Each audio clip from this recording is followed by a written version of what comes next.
Lisa Jacobson from Club31Women.com. I am married to Matthew L. Jacobson, and together we are the parents of 8 beautiful children. I invite you to join me here every Wednesday where we talk about real life, the life that God wants us to live, a life full of joy, full of peace, and full of hope. And I hope that you'll join the conversation where we can talk about things that happen in our lives, things that are on our hearts, things that are on our minds. So today I was going to share with you a little bit about our daughters and my relationship with them. And just to give you an idea of, we have 4 girls and they're all very close in age. So our oldest is 21, and then we have a 19-year-old, an 18-year-old, and our special needs daughter who is 16.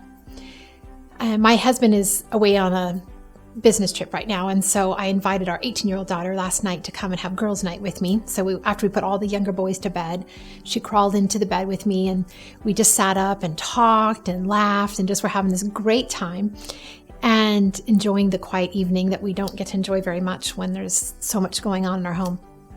And then just when we were talking about some somewhat, heartfelt things, all of a sudden she looks up, she goes, "Mom, look." And I thought, oh no, what is it? And I look up and there's this huge spider. Well, she said it's a big spider, but I'm telling you it was a huge spider because I could see it without my contacts in. So I know it was big, right on the ceiling. And normally my husband would take care of these things for me, but of course he's out of town. So I reached down and I grabbed my pink fuzzy slipper. Don't judge, okay? And I stand on the bed and I'm going to take a jump and I'm going to jump on the ceiling and get the guy. And Cambria stops me and she says, "Mom, don't, you're going to hurt yourself. And I'll never forgive myself." But of course, the thought of going to bed with this big, ugly spider right on top of my ceiling, there's no way I was going to sleep. So anyway, so I jump up and I slam the spider and safely landed to the floor. And all of a sudden, we both look up and there's no little black spot like you're kind of hoping to see on that ceiling. And I look on the floor and I look on the slipper and still no spider. And we both just had this moment of, where did the spider go? So I'm kind of looking around and I'm kind of dancing and just kind of trying to figure this out. And then all of a sudden the spider comes out from around the corner of my slipper and starts, kind of climbing up my arm. She screamed, I screamed, dropped the spider to the floor. And just so you know, this story has a happy ending because I did get the spider. So, and that just sent us into howls of laughter, and we reenacted the scene numerous times before midnight last night. So, yes, I have by God's grace, I do have a good relationship with my daughter, with all our daughters. But I just, as we're going to talk about these things today, what goes into building a relationship with your daughter, a friendship, I just want you to know that there are some things that I have done well, and I'm going to share those things with you today. But you also should know that there's some things I have not done well. And I'm going to share those things with you as well. Some things that I learned along the way that I wish I would have done better, or I wish I would have done differently. And so wherever you're at with your daughter, maybe she's just 3 and you're just trying to imagine having slumber parties and killing spiders at midnight. And that seems like a long ways off, but it's not as long off as you think it is. And it's possible that your daughter is maybe in her teen years, and it's a challenge with you right now, with you and her. And I also want to really encourage you, if that's where you're at, that those years can be hard. And I just don't want you to think that just because it's hard now means that you won't grow into friends or that it won't get better, because I think it will. And I'll tell you why as I share some of the things I'm going to be talking about today. Okay, so first thing about, and these aren't in any particular order, just the way I'm going to share them with you. The first thing is to embrace the unique way your daughter is made. And what I mean by that is I think oftentimes when our daughter is different than we are, and we just don't understand why we enjoy curling up inside and reading a book, and she likes racing and playing outside or hiking, or vice versa. Maybe you're the outdoorsy person and she's kind of an indoor thing. Or sometimes the struggle's even greater when you're a lot alike, right? I've had people, some women write me and say, my biggest struggles were so much alike we clashed. But either way, you want to just to just be excited about the way God made her and not try to make her into what you want her to be and what you need her to be. So go ahead and give her space to be different, to be who she was designed to be. And I've shared this numerous times, like on the blog, that my oldest daughter, for instance, was so different than me. And I was so shocked somehow that she would be so opposite of me in so many ways. And I had to pray and ask God, give me a love for this child. Give me an understanding of her. Help me get inside her head and her heart so that I can be the kind of mother and the kind of friend that she needs me to be. And she'll tell you today that I am one of her closest friends, and that she does feel, out of all the people in her life, she feels understood by me. And I just want you to know that's not because I'm neat or wonderful. It's because God answered that prayer. And so don't be afraid to ask God to give you insight into your child, give you insight into your daughter, and what kinds of things go into a good friendship.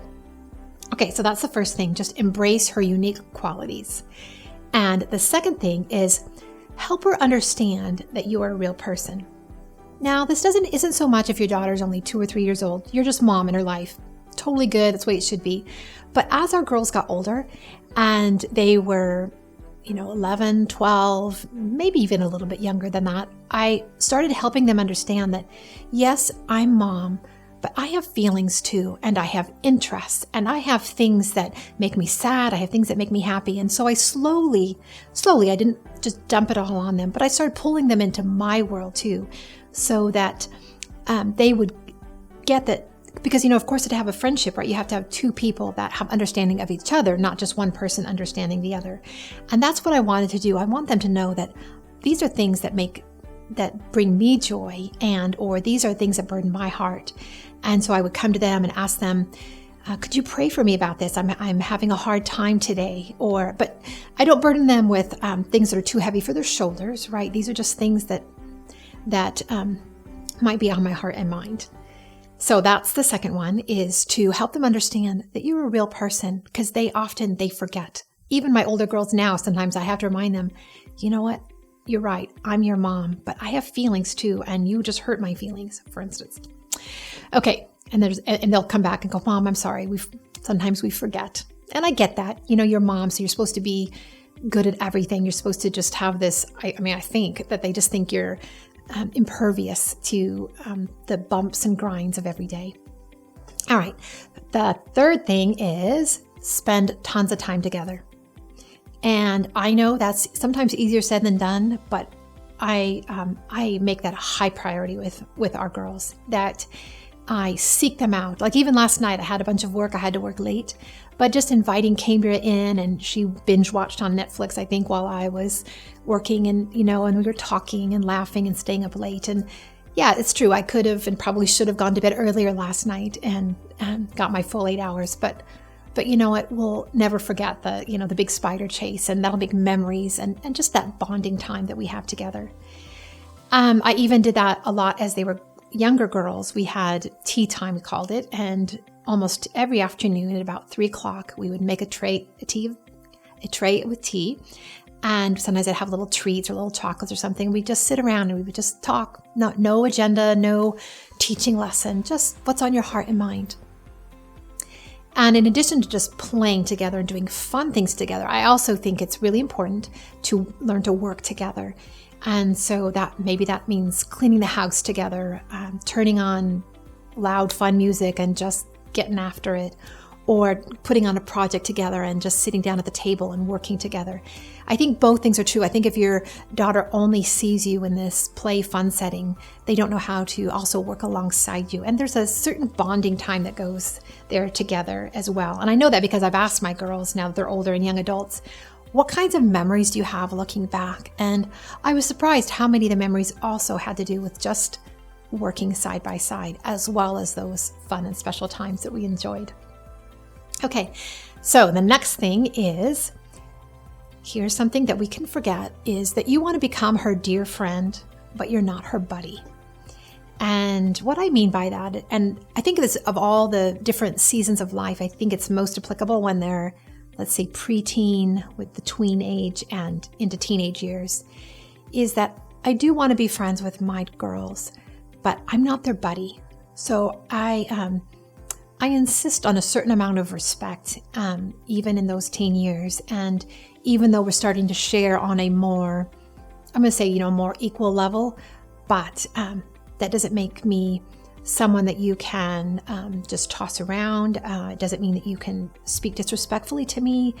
And even sometimes there's a certain amount of teasing that I don't appreciate. And that's okay. I can communicate that and let them know, you know what? There's a line here and you've gone over that line. And I want you to remember that, yep, I'm your friend, but I'm still your mom. And you get to treat me respectfully and you get to speak to me respectfully. So I think that actually in the long run makes for a stronger relationship than if you're just palsy-walsy with your girls, because they need you to be mom as well as friend.